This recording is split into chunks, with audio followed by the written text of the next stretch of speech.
For years, the West believed that the greatest barrier between China and the future of artificial intelligence would be built in Washington. First came the restrictions on advanced chips. Then, limits on semiconductor manufacturing equipment. After that, controls targeting high-bandwidth memory, development software, and companies connected to China's technology ecosystem. The American strategy appeared clear. If China could not buy the world's most advanced processors, it would have greater difficulty training the most powerful artificial intelligence systems. But in July 2026, the story began to reverse. According to international reports, Chinese authorities have been considering measures that could restrict foreign access to the country's most advanced artificial intelligence models. The discussions reportedly involved major companies such as Alibaba, ByteDance, and Jipu AI, also known internationally as Z.AI. This does not mean that a final ban has already been approved. The proposals remain under review. But the fact that these restrictions are even being considered reveals something much larger. China no longer sees itself only as a country trying to catch up with American technology. It is beginning to behave like a power that believes it now possesses something the rest of the world may try to obtain. The measures under discussion could involve restrictions on the international transfer of advanced models, model weights, strategic training datasets, and semiconductor designs. To anyone outside the technology industry, the term model weights may sound technical and distant. But model weights carry much of what an artificial intelligence system learned during training. The code describes how the machine works. The weights represent what the machine has learned. When a company releases those files, developers in other countries can run the model on their own servers. They can modify it, fine-tune it, connect it to new systems, and use it to build technologies the original creator may never have imagined. They do not receive only an application. They receive part of the intellectual machine itself. That is why controlling model weights may become as strategically important as controlling the export of an advanced processor. The discussions have reportedly extended to critical training data, foreign investment in Chinese artificial intelligence companies, and international acquisitions involving strategically important technology. Another question involves the overseas manufacturing of processors based on Chinese designs. Under that scenario, a Chinese company could develop the architecture of an advanced chip but face restrictions when sending that design to a more sophisticated foreign foundry. The logic would be to prevent strategic knowledge from being exposed, copied, or brought under the influence of a foreign government. But that protection would carry a price. By closing the door to the outside world, Beijing could also weaken some of the international connections that help Chinese technology companies grow.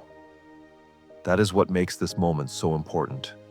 China built part of its recent influence in artificial intelligence through a surprisingly open strategy. Chinese models were downloaded, examined, modified, and deployed around the world. Now, the country is considering protecting the same technologies it used to expand its global influence. Artificial intelligence is no longer being treated only as software. It is becoming national infrastructure, like energy, like defense, like industrial capacity, like power. And perhaps the real story is not that China may restrict its artificial intelligence. Perhaps the real story is that Beijing now believes its technology has become too valuable to remain completely open. This transformation did not begin in 2026. For years, China has been building a legal and regulatory structure capable of treating algorithms, data, and advanced technology as strategic assets. In 2023, the country updated its catalog of technologies prohibited or restricted from export. The document already included areas connected to information processing, high-performance parallel computing, and technologies used to support recommendation systems. In other words, The legal foundation for controlling certain digital technologies existed before the current explosion of large language models. That same year, China introduced specific regulations for generative artificial intelligence services offered to the Chinese public. The rules established requirements involving security, training data, intellectual property, generated content, and the responsibilities of artificial intelligence providers. Systems capable of influencing public opinion or encouraging social mobilization also became subject to registration and regulatory oversight. It is important to understand the difference. Those domestic regulations are not the same as the export restrictions now being considered. One regulates services offered to people inside China. The other would determine what the rest of the world is allowed to receive from China. But both are built on the same idea. Artificial intelligence is not an ordinary commercial product. Its development, use, and distribution must operate within boundaries considered compatible with the interests of the state. At the same time, Chinese technology companies moved in what appeared to be the opposite direction. They opened models, released weights, published research, and created tools that could be downloaded and operated outside China. DeepSeek R1, for example, released its code and model weights under a permissive license that allows commercial use, modifications, and derivative works. Alibaba's Qwen family also made multiple open-weight models available to developers around the world. This openness benefited China in several ways. Developers in countries that could not afford the most expensive American systems gained access to powerful alternatives. Companies began adapting Chinese models to their own languages and markets. Researchers could study their architectures. Governments and organizations started considering Chinese systems as an alternative to dependence on a small group of American platforms. Openness became an instrument of influence. While many Western companies protected the internal details of their most advanced systems, Chinese laboratories distributed models that could be downloaded and executed locally. This gave China a quiet presence inside the global artificial intelligence ecosystem. It did not need to control every platform. It only needed to make its technology useful, accessible, and increasingly difficult to ignore. But success created a dilemma. The more powerful Chinese models become, the greater the risk that foreign competitors will use those same files to improve their own technologies. An open model can create influence, but it can also transfer knowledge. It can accelerate research in friendly countries, but it can also strengthen rival companies. It can reduce global dependence on American artificial intelligence platforms, but it can also allow the West to examine, copy, and adapt Chinese breakthroughs. This is where the strategy may begin to change. China could continue releasing smaller models, older versions, or systems designed for international adoption. At the same time, it could protect what it considers truly strategic. Frontier models, exclusive data sets, advanced training methods, autonomous agent systems, and next-generation chip designs. If this happens, Chinese openness will not disappear completely.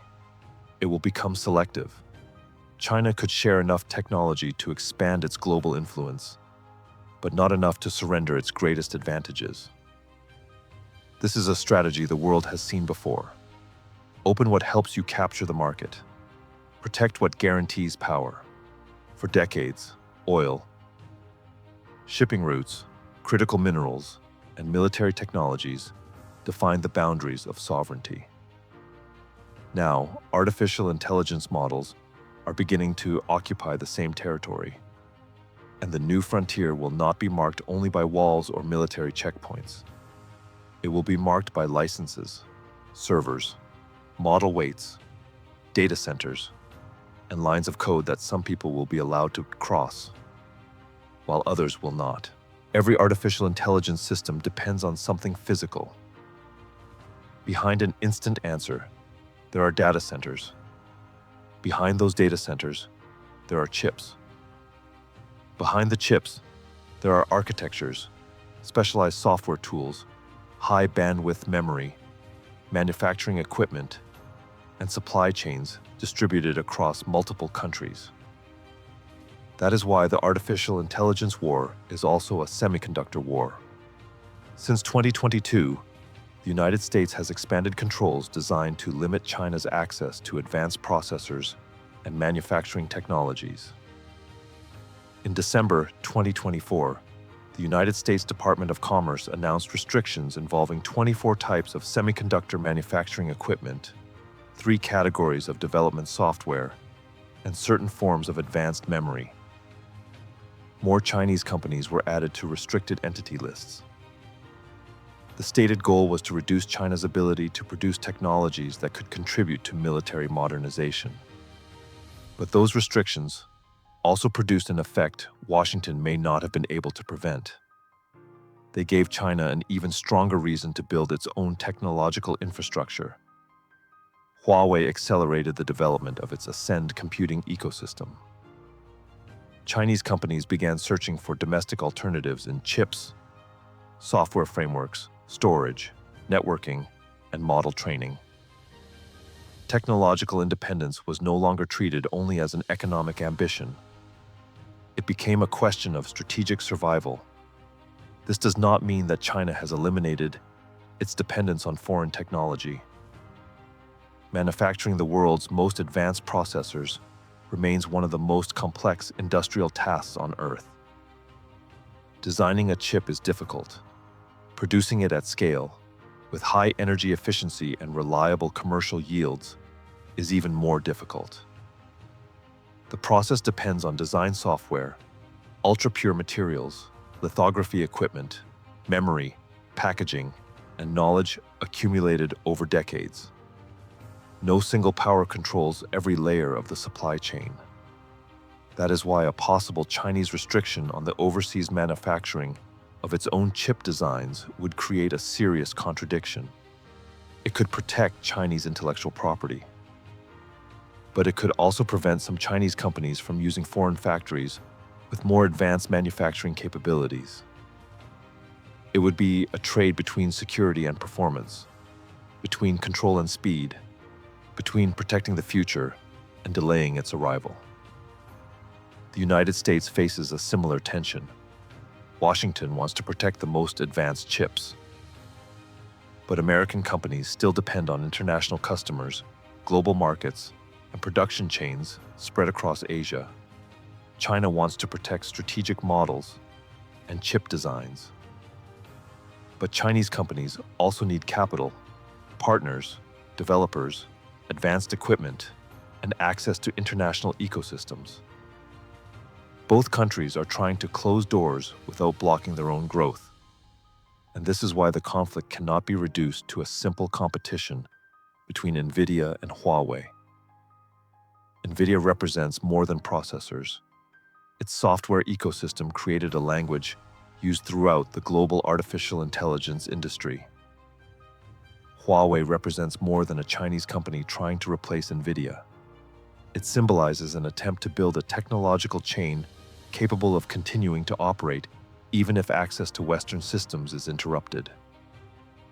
The real conflict is about who will control every layer of artificial intelligence: the chips performing the calculations, the data feeding the models, the systems organizing the training process, the data centers providing computing power, the models transforming that infrastructure into usable intelligence, and the agents capable of making decisions and completing tasks in the digital world. When all these layers belong to companies inside a single ecosystem, economic dependence can become political vulnerability. An update can be suspended, a license can be denied, a component can stop arriving, access to a cloud service can be blocked, a model can disappear from a platform. China and the United States are not simply building competing technologies. They are building systems designed to survive without one another. The artificial intelligence of the future may no longer exist inside one global market. It may be divided into parallel technological ecosystems, each with its own chips, its own standards, its own models, its own regulations, its own allies, and its own zones of influence. The previous Cold War divided the world through ideology, weapons, and military alliances. The new conflict may divide it through computing power. During the first years of generative artificial intelligence, the word open carried a promise.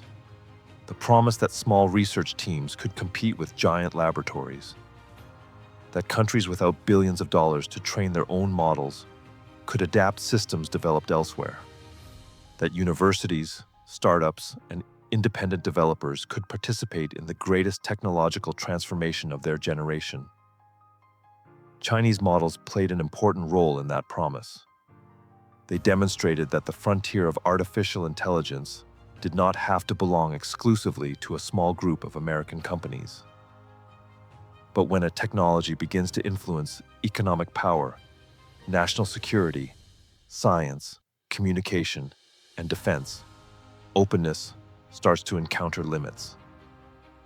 If China restricts its most advanced systems, other countries will be forced to make difficult decisions. Some may remain inside the American technology ecosystem. Others may prefer Chinese models because of their price, flexibility, or political compatibility. Many will attempt to use both. But as restrictions become more severe, that neutrality could become increasingly difficult. Companies will need to know where their data is being processed. Governments will ask who can update or interrupt the models used in public services. Organizations will need to determine whether their systems can continue functioning during a diplomatic crisis. Choosing an artificial intelligence model may become a geopolitical decision. This could have major consequences for developing countries. Competition between China and the United States could lower prices and provide more alternatives. But technological fragmentation could also create new forms of dependence. A country that builds its education system, industrial infrastructure, or public administration around a foreign model is not acquiring only a tool. It is linking part of its intellectual infrastructure to another technological ecosystem. The question is no longer only which model is better. It becomes who controls the model we depend on, and there is an even greater risk.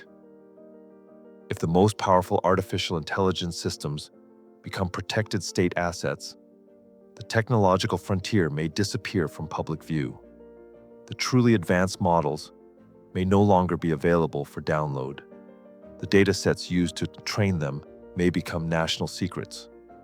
Their most sophisticated capabilities may exist only inside authorized data centers. Humanity will continue to see the products, but it may no longer understand the machines operating behind them. Still, it would be an exaggeration to claim that China will close all of its artificial intelligence technology. The measures being discussed have not been finalized. Beijing also benefits from the global expansion of its artificial intelligence ecosystem. The most likely scenario is not a completely sealed wall. It is a controlled door. Some models may be allowed to leave.